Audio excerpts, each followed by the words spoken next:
Hi, welcome back to the Spotlight. I am your host, Asir. This is Biggs 5.0. He don't want me to say DJ no more. He want me to say 5.0. He wants me to turn it up a notch to 5.0. You giving us some diesel today, huh? I like it. No regular, just diesel. With the hat. See that? So today our guest goes by the name of Native Pherome.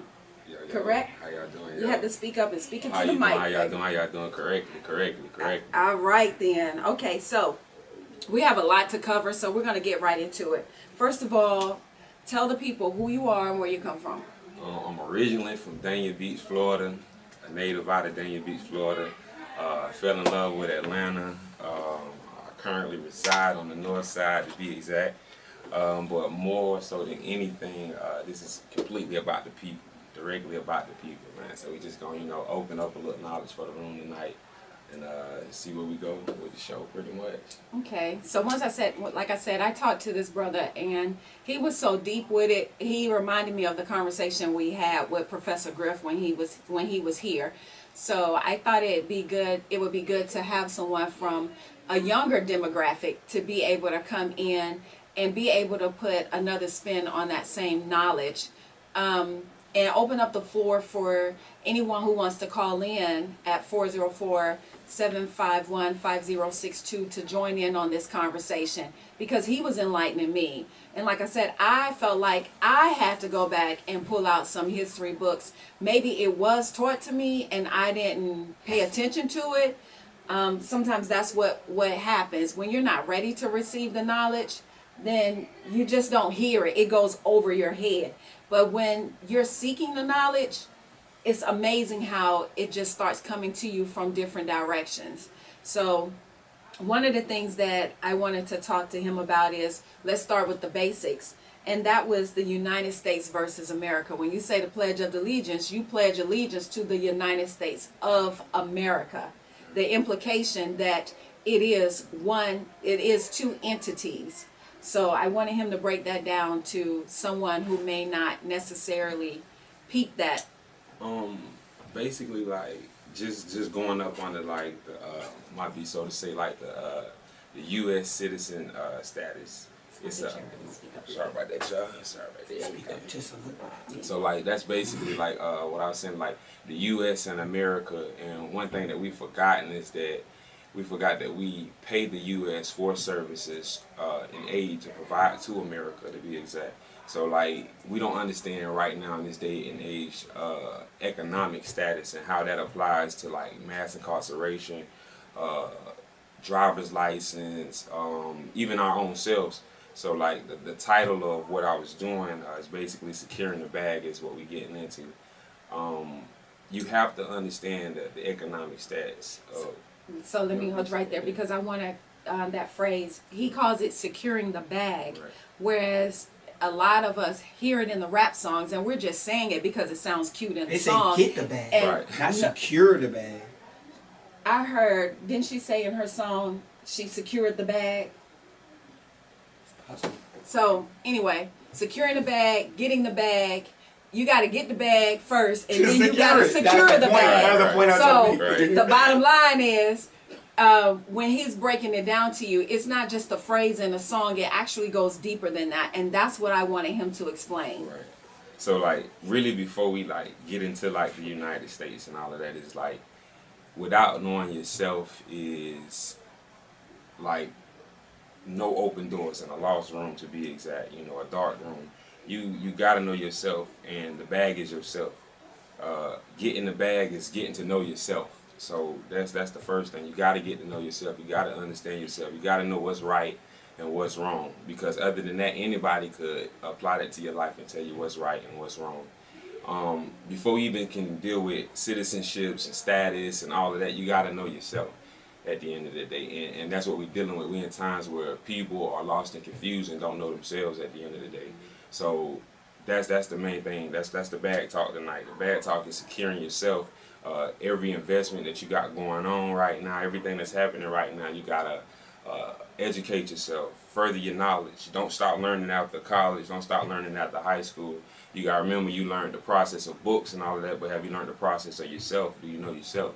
And that's the greatest question. We all battling with ourselves, and I feel like that's the greatest battle in this time. That's the greatest war in this time. You know, not working for somebody, not being somebody's slave or anything. Sometimes we may be slaves to just ourselves. So we can just, you know, wake up to the raw reality. So let's just secure the bag tonight, I guess, you know. So when you say wake up to slaves of ourselves, you're talking about, let's go to the Kanye West comment. Right. Let's just hit it right off the rip. Right. Since Biggs played the song about from Jay-Z, Right.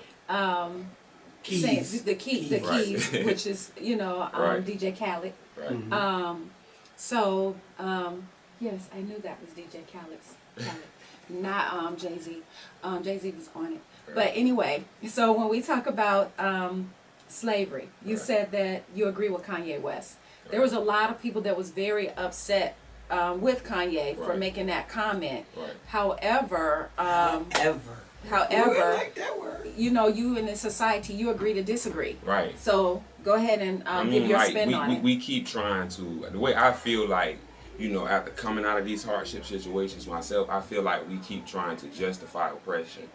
You know, we can't, instead of justifying growth and coming together and how to grow this or how to build that, we rather justify oppression and misplace hate at the end of the day. And that's the way I feel about it. I feel like a lot of people, you only get mad because you don't understand at the end of the day.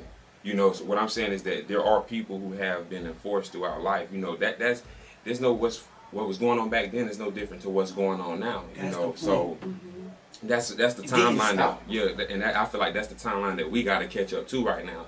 So Like, you think people were mad because they feel like Kanye misstated Right. the fact of slavery because they feel like they've arrived. Right. And That's the when he problem. said that slavery was a choice, Right. Ooh. that they felt like the ancestors did not have a choice of Right. coming across. That's No, not but what I'm I saying. can't say that because you got to think about when you talk about what we was talking about earlier, the Armour Street, the Armour Street boat. We talking about slave The rebellions. Amistad. See, Amistad. what's happening here in the U.S., what we call the West, is that one side of the story is only being preached. One side of the story is constantly being promoted. So you Right. don't have nobody that's making movies and constantly writing books about slave rebellion, about people who knew that it was wrong and actually rebelled up Ain't against. Which, I mean, and that's there. It's documented there with the U.S. It's documented with the federal jurisdiction that, you know, you have slave. You got to think about it. Even during times of Confederacy, when you had like Roe versus Wade. yeah, I mean, like when all these Confederate owners and people like that were being killed off. So sometimes that, in the essence of your freedom, it may take someone else's life that is causing you that type of harm, and that's just the reality at the end of the day. Sometimes freedom might have to come through there. Freedom might have to. You might get what you need right here in the physical form at the end of the day, and that's just the way I feel about like that particular situation. Is that we make choices every day. We make a choice when we wake up. We make a choice when we get out of bed. We make a choice when we go get a job. We make a choice to work for other people. It's everything is a choice. You know, even whatever religious Bible you look at, whatever, we all got choices in this when we wake up. That's the first thing we got when we wake up is a choice. You know, so I feel it's your job. Like you can choose to expand outside your mind or stay oppressed. And Right. you know, like I feel like to a certain extent you can't tell me nothing because I've came out of an oppressed situation, right? And I didn't stop there. I didn't want to stay there. I wanted to keep learning. I wanted to keep expanding, and that's what got me here right now with you.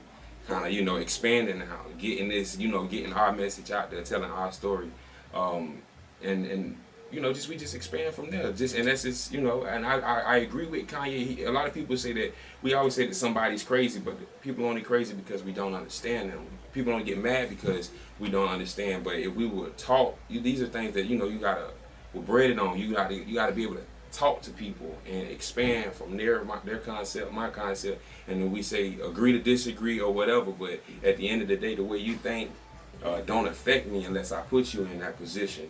Right. To where it affects me, you know. So like that's pretty much how I feel on that subject. Well, go back to, you gave a great analogy of Black Panther. Right.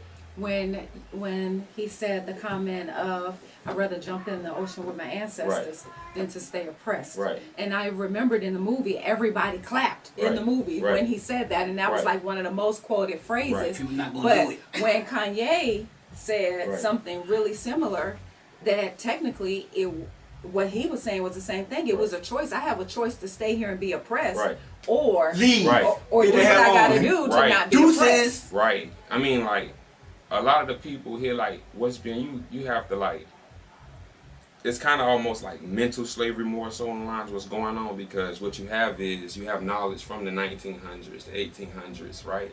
That's still being applied now.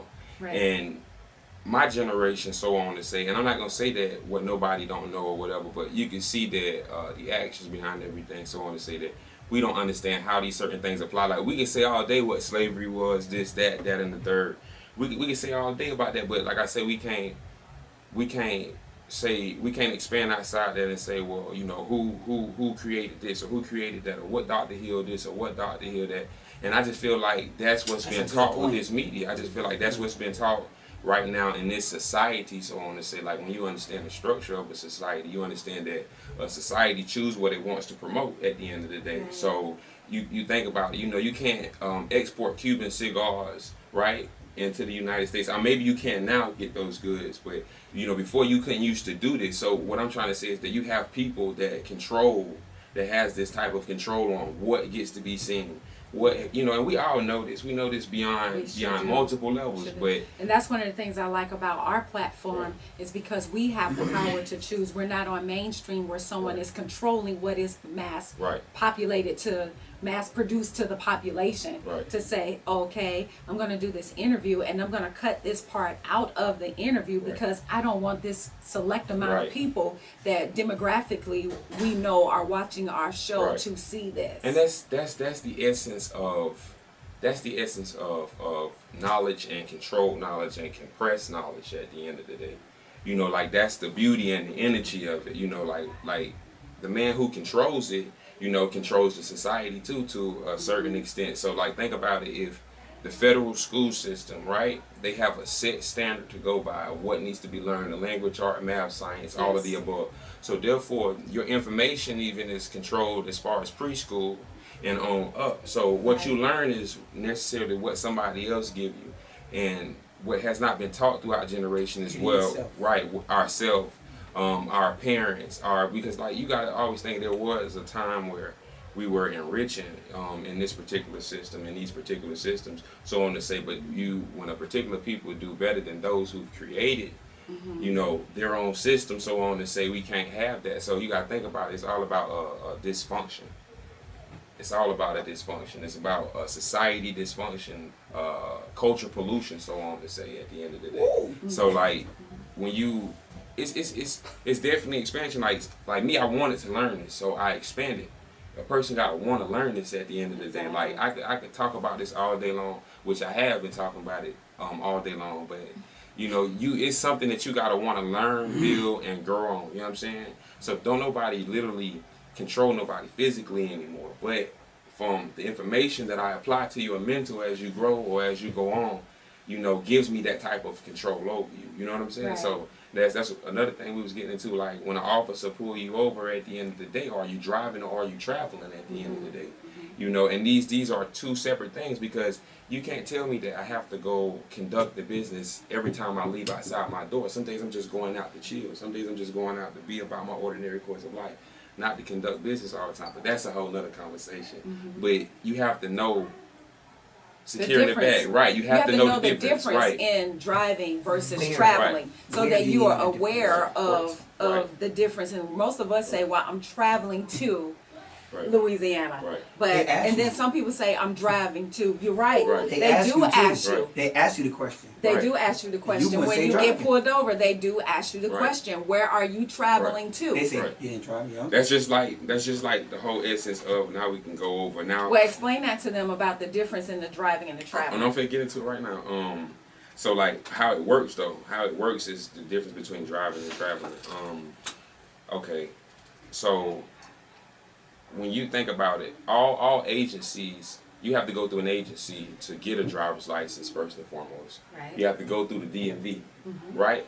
So now that means that you've put yourself in a privileged position without you even knowing it, right? In the essence of business, because you need a license to conduct business along the public highways. So now you go over. Now you put a tag on your car at the end of the day. Now you license your car. Now you register your car to a jurisdiction, right? So the license is not considered as an ID. It's considered as a contract with the jurisdiction. So therefore, there are rules to it that apply behind that ID. And being a U.S. citizen at the end of the day, or being a federal citizen at the end of the day, so on to say.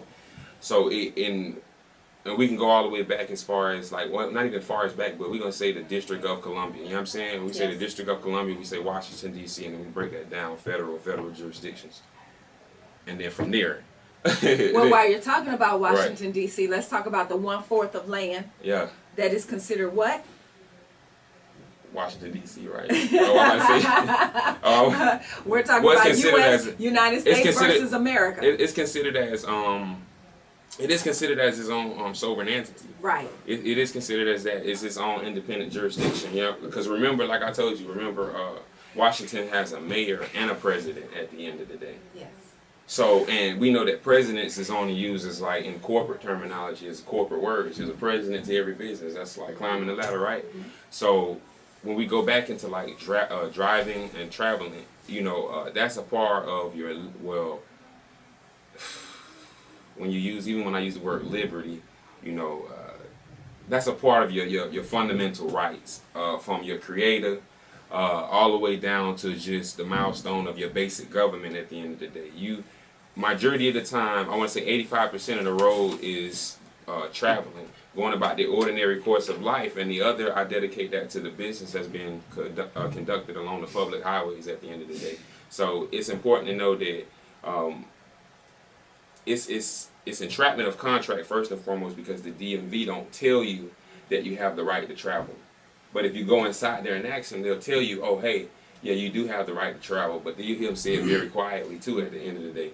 So what I would say that as far as conducting business go, it's not so poor. Like, don't hate. It's not a point of hating the system. It's a point of knowing how to use it, learning it, and using it at the end of the day. So yes, you need to have a vehicle for your ordinary course of life, and you need to have a vehicle where you're conducting business along the public highways at the end of the day. You know what I'm saying? And American preliminary law is based and built upon that all human rights should be respected at the end of the day.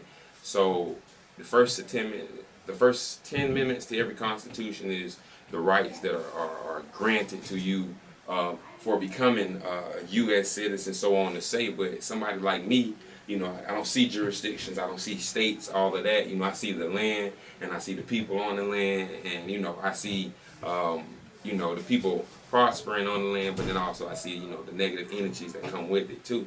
So you need to understand that when a police officer pull you over and they ask you, hey, are you a U.S. citizen? And you apply, you say yes, right? So you have automatically said, this is why you have the right to plead the fifth and expand or pursue legal, you know, attorney or whatever you want to litigation. Pursue. Right, litigation, so on to say.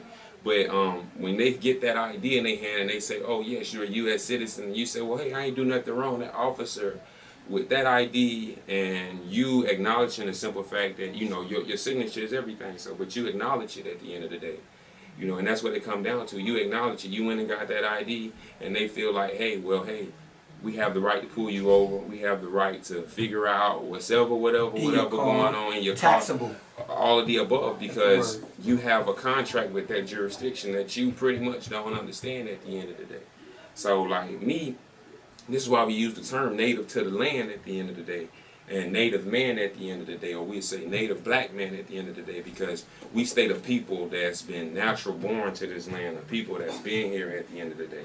We don't state U.S. citizen, we don't state, you know, like, you know, federal citizen, all of that, and, you know, these people feel like that I'm talking bad or I'm talking radical or so on about the District of Columbia or so on, so to be. No, you just have to know how to conduct business with the District of Columbia at the end of the day. Because at the end of the day, it is a business entity, and that's where we were talking about your SSN, your EIN, and the ITCN. Right. So at the end of the day, you are doing business with these states and these cities. And like he said, you need to know that when you sign something, you're signing a contract with this business. Right. And that's what, and anything you want to elaborate on that Oh, part? I mean, like, that's you. The first thing to understand, like, this goes back into securing the bag once again, because I gotta keep saying it as we talk too. This goes back into securing the bag once again, because if you don't understand the essence and the power of your signature and the type of weight that it carries, right? Because a lot of people really fall asleep to the power. Your signature is like a second body. You know what I'm saying? It's like your second spiritual body. You know what I'm saying? And almost it's like free will. When you go and sign your name on a paper or anything like that, it's going to always be looked at it as voluntary. Like you voluntarily did that. You did that at your own free will. At your own, right. So you think about it. So right, you know what I'm saying? Go back to choices, right? Right. It all goes back to choices. You chose, choices. Right. Yeah, but some people would, on the flip side of that, I got to bring it to both sides. Yeah. Some people say, well, I'll go to jail if I get pulled over and I don't have a driver's license. And this is where it comes back into understanding your rights at the end of the day, right? Because the reality of it is, can't nobody give you nothing. But if you are, people say play the game, but if you're going to go in accordance with what's been created, then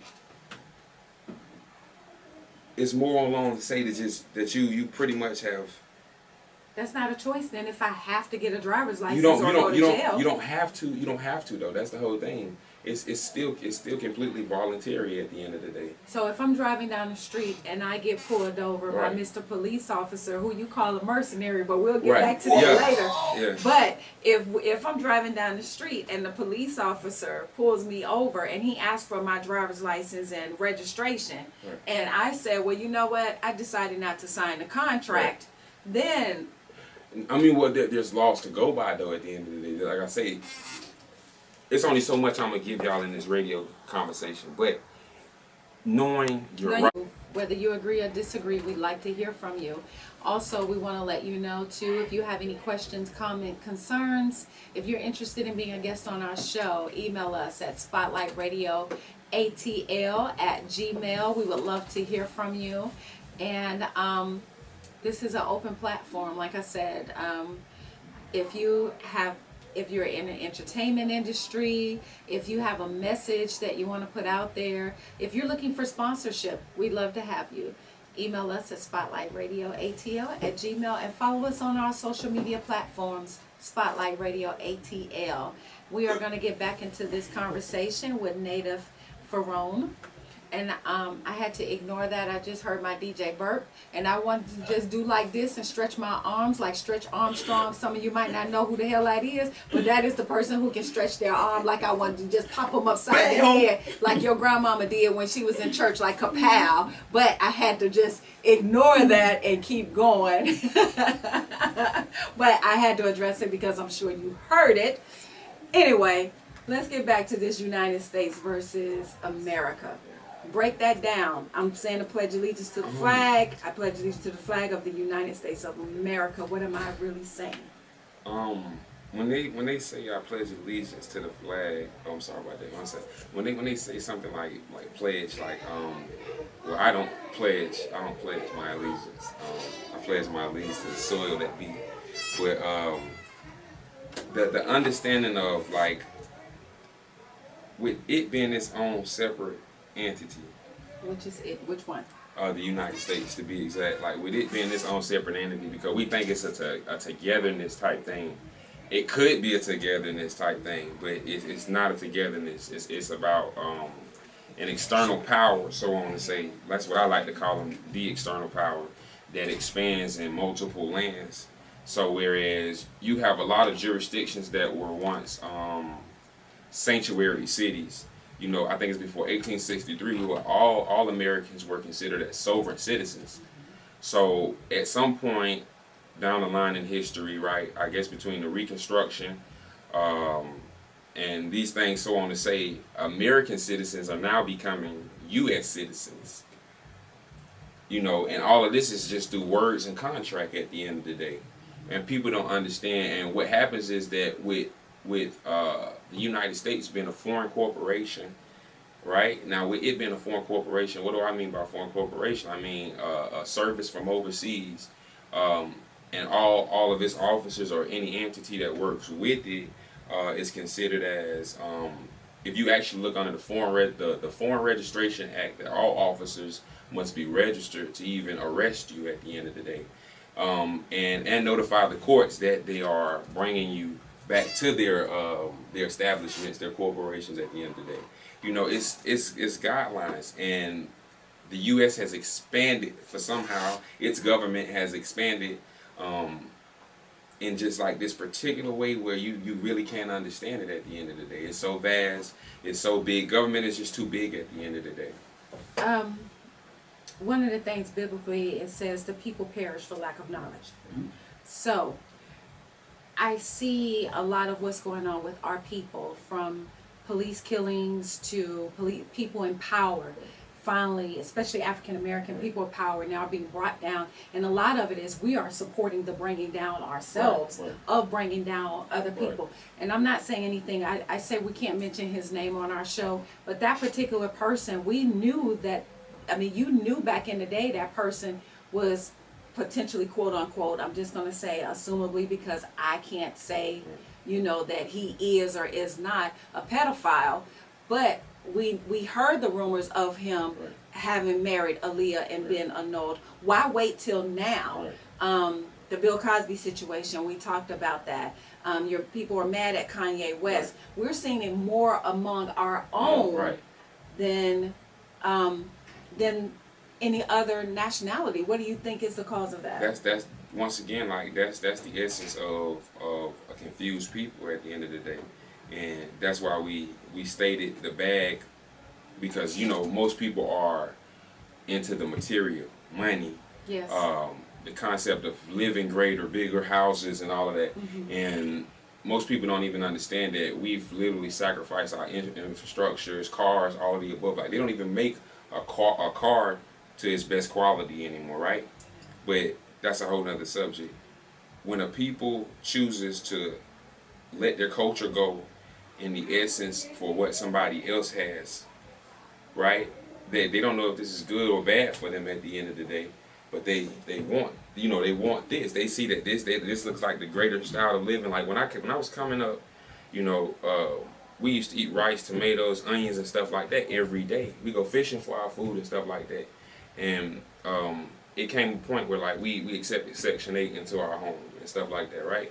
And housing and things of this nature, we've accepted, you know, these systems were not ours. We've accepted this, like, that was once a poor way of living at the end of the day. We were considered refugees in our own land at the end of the day, which is, that's what you become when somebody overpowers or overthrow your people or your structure of government that you have there in essence of power at the end of the day. So when you look at these corporations, you look at the lifestyle these people live in and stuff like that, you want that. You want that at the end of the day. So technically you're going to sell your soul and sell out your brother, when meaning the crabs in a barrel kind of mentality. Right. So you know basically we'll sell each other out just to have it. Right.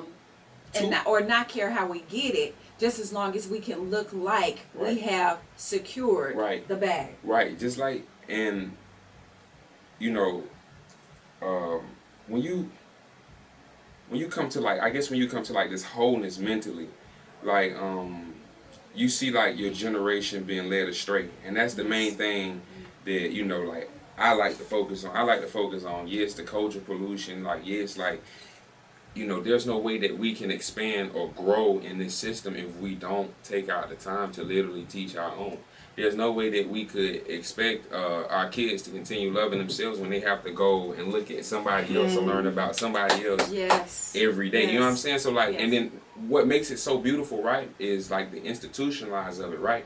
So think about it. You can be free but still bondage and bondage, right? So like the essence of jurisdictions and stuff like that, right? It's just how much of it, all of it plays in the society on one soul. So with jurisdictions and stuff like that, jurisdictions are entrapment because when you go from one county to the next county, right, it's a different police officer. It's different things going on basically. You get treated like an outsider depending on what county you're in. That's and true. you in Georgia or you in the land directly. Yes. You know what I'm Yes. saying? So And then who's in charge of the jurisdiction? The mayor the or the sheriff. sheriff, right? And what you said, that we're going to go to the statement that he said, the police officers are what? Mercenaries. Yeah, they mercenaries at the end of the day because a police officer's job is public aid at the end of the day. You know, people be like showing little videos on YouTube and stuff like that of the police officers doing nice things and carrying gas, and I'm like, that's what you're supposed to do at the end of the day. You're public aid, but in this modern day and time, there's security. You know what I'm saying? Like I can hire. You can. If I was a billionaire, I can hire anybody to protect my commerce or my essence at the end of the day. My assets, I meant to say, at the end of the day. I could anybody. I could start me my own security company. We can go learn a certain form of martial arts or whatever I want to put behind this company, and then I could apply my services to any city, hospital, any foreign company overseas. I could do that. Anybody could do that. You know what I'm saying? And that's the essence that we forget. We forgetting that you know, we can police our own cities, we can police our own communities, we can do this, but mentally we're not right enough. We're not in that position. We're enough. not, but there are a lot of Right. county officials that are, and that's how they're able Right. to break away and say, well, Right. I'm going to break away from DeKalb County and make myself the incorporation of Dunwoody or Right. Sandy Springs, Right. because the powers that be Right. know that they can do that. Right. It is everybody else that has Right. not taken the time to Right. gain that knowledge, to Right. know that you have the power to break away or Right. break your contract. Right. In, Right. in these types of situations, and not have the fear of doing so. Definitely. Let's move on to the filing of the 1040. When you file the 1040, you waive your rights Right. with the IRS. Because, I mean, the it's IRS is a separate entity than what we generally think it is. Yeah, definitely. It's think about it, you got the police agency, you got the mayor agency, you got the IRS agency, you got the that being the Internal Revenue. All of these are their own separate agencies. You got different people running these agencies. You got different entities running these different agencies and corporations at the end of the day. So like when you say, well, okay, a prison, you say a jail the size of this, well, how did they get the money? How did they get the money to get behind this at the end of the day? Right. Where did the money come from? If this property, you bought this, the city bought this property at $130,000 and they did an $11 million upgrade for a jail, where did that come from at the end of the day? And how would that be paid off? See, we start asking questions at the end of the day. And we don't understand that, we don't understand how it works, how the debt applies to the citizen at the end of the day.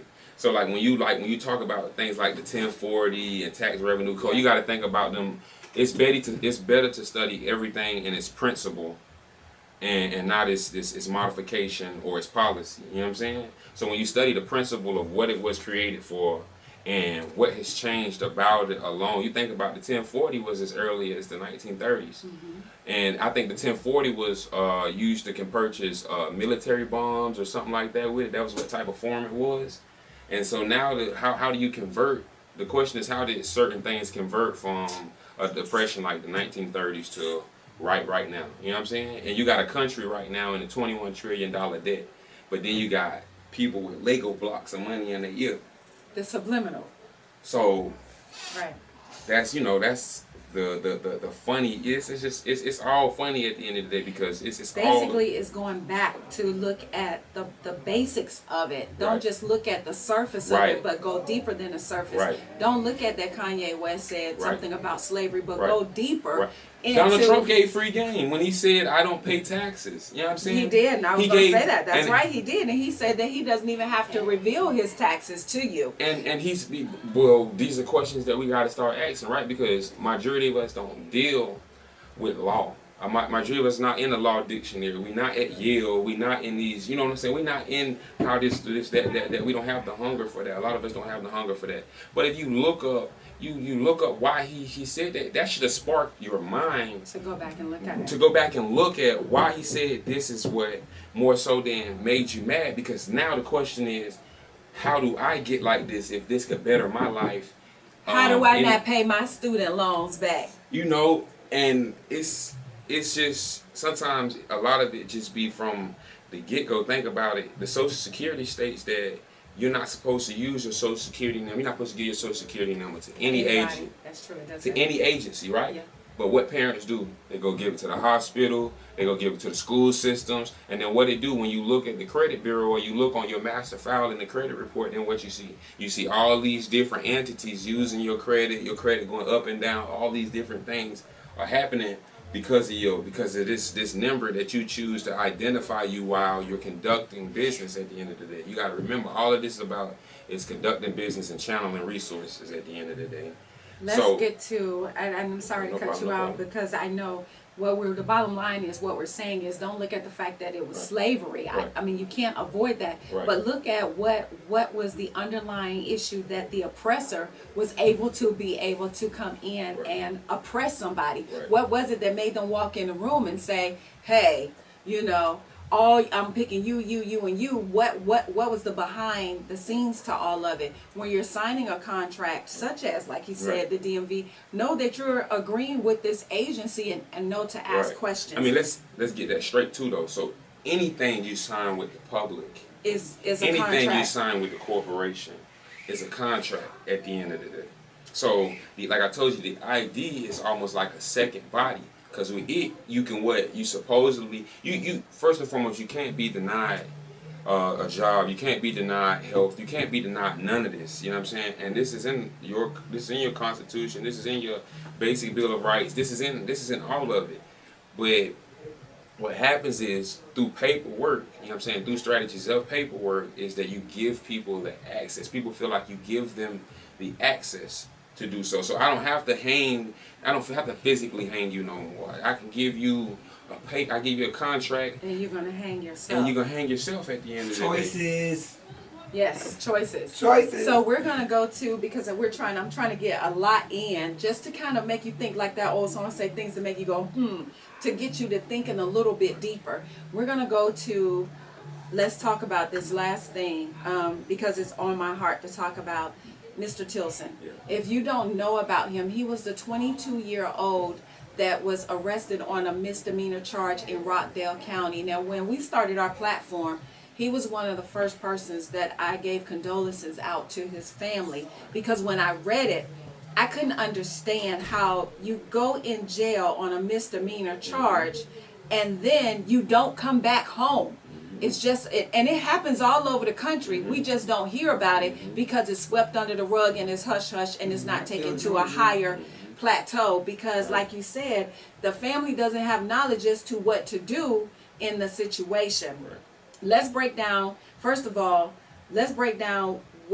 where he was, because most people visualize jail and they just think that it's just this place with bars, like a prison situation. Right. Tell them exactly where he was. I mean, like, give us a visual. when you nowadays, so the mass incarceration. So, in these particular way, jails are being built like pods, basically, so on to say. So it's like, this inmate to this pod, this inmate to this pod. What a pod is, a pod has basically boxes within boxes at the end of the day. So we talking about Conyers, Georgia, to be exact, and Rockdale County, to be exact. And the particular cell that he was in, because I was locked up in there for 14 days, held against my will, which you can see in my paperwork on public records, holding Mr. Frazier against his will for refusing to sign paperwork. And also on the same thing that he had going on, Mr. Tilson, with misdemeanor charges at the end of the day. So when you get locked up in Rockdale, they have something called an open dorm, and for people who have been incarcerated in this particular jail, at the end of the day, they basically know exactly what I'm talking about. You have an open dorm where you can move freely and so on, so on and say, and then you have the pods at the end of the day. And Mr. Tilson himself was in a pod And one thing about these parts, so I'm just waiting to see like what they're gonna say about evidence and all of this at the end of the day, or we don't have this at the end of the day. Because one thing about these parts is that you can't. It's one way in, one way out at the end of the day. Right. And in order for you to get inside these parts in Rockdale County, you have to hold your hand up to the door at the end of the day. So we imagine you in a box, and it's a triangle in a box with an up and a downstairs at the end of the day. So if I had to paint a picture to our viewers, Right. you're in a box, Right. and there's a camera there continuously. There's a camera, let's say it's a camera on the left-hand side wall. And then it's a camera by the door, because in order for an officer to get in and out the door, he got to wave his hand at that camera To get in and to out. get the in and door. out that door. So Right. Mr. Tilson was not in a from my understanding, he was not in. He wasn't in. He There's was no. not where the misdemeanor, Right. the small crimes would be. Where Right. was he? In the pod. He was in the pod, and Right. the pod is for. The pod is for More violent offenders? Right, for more violent offenders. And Okay. his case was misdemeanor. So what I'm trying to say is, at the end of the day, is that, you know, for if it's a lot of foul play at the end of the day, and all what this is about at the end of the day is taking that negative energy out of control. Right. At the end right. of the day, that's Right. exactly what it's about. We got a problem with those who do wrong to the people and amongst the people at the end of the day. So even with Mr. Tilson cases, that it has to be a lot of untruths. Because everybody said, you said that everybody said that he was. Happy going around, you know what I'm saying? Just living his How life. long had he been there? I want to say, from my understanding, a day. Like He not was even a there whole only a day, day, not even not a whole even a day. day. Yeah, not even a whole day. Was he beaten? I don't know that part. Okay, you I didn't see don't know that part. I don't know that part, but we know for a fact that you can't deny those cameras. You can't deny those cameras at the end of the day. You just because there's no way you can get in or out those parts at the end of the day, and the cameras are so direct on the doors. To the simple So fact nobody is that saw anything. Nobody in there say they saw anything. no, that's not the truth at the end of the day. Oh. It's there were inmates in there. There were Wow. inmates in his room. Wow. So you got to understand, like when you get the understanding of how a part is set up, it's you can't. What I'm trying to say is that you can't say that, oh, we can't see this to happen, we can't see that to happen, because it's three people to every pod. room, to every pod. You know, so the first floor come out, the second floor come out. You know, and I didn't be in time where I didn't been because of who I am and the way I speak. If they lock me up, they'll put me where, you know, in a higher you know, part basically, as if, like, you know, I guess it's a scare Well, I guess tactic. what I'm trying to understand is were there people saying that he was beaten? Point blank period. Did they say it? Not that you're saying it Right. because you didn't see it. Right. But is that the rumor that was saying? It's there. That is the widespread rumor. That Okay, is so the that rumor. is the widespread rumor That is the that he was widespread beaten rumor. in jail. Right.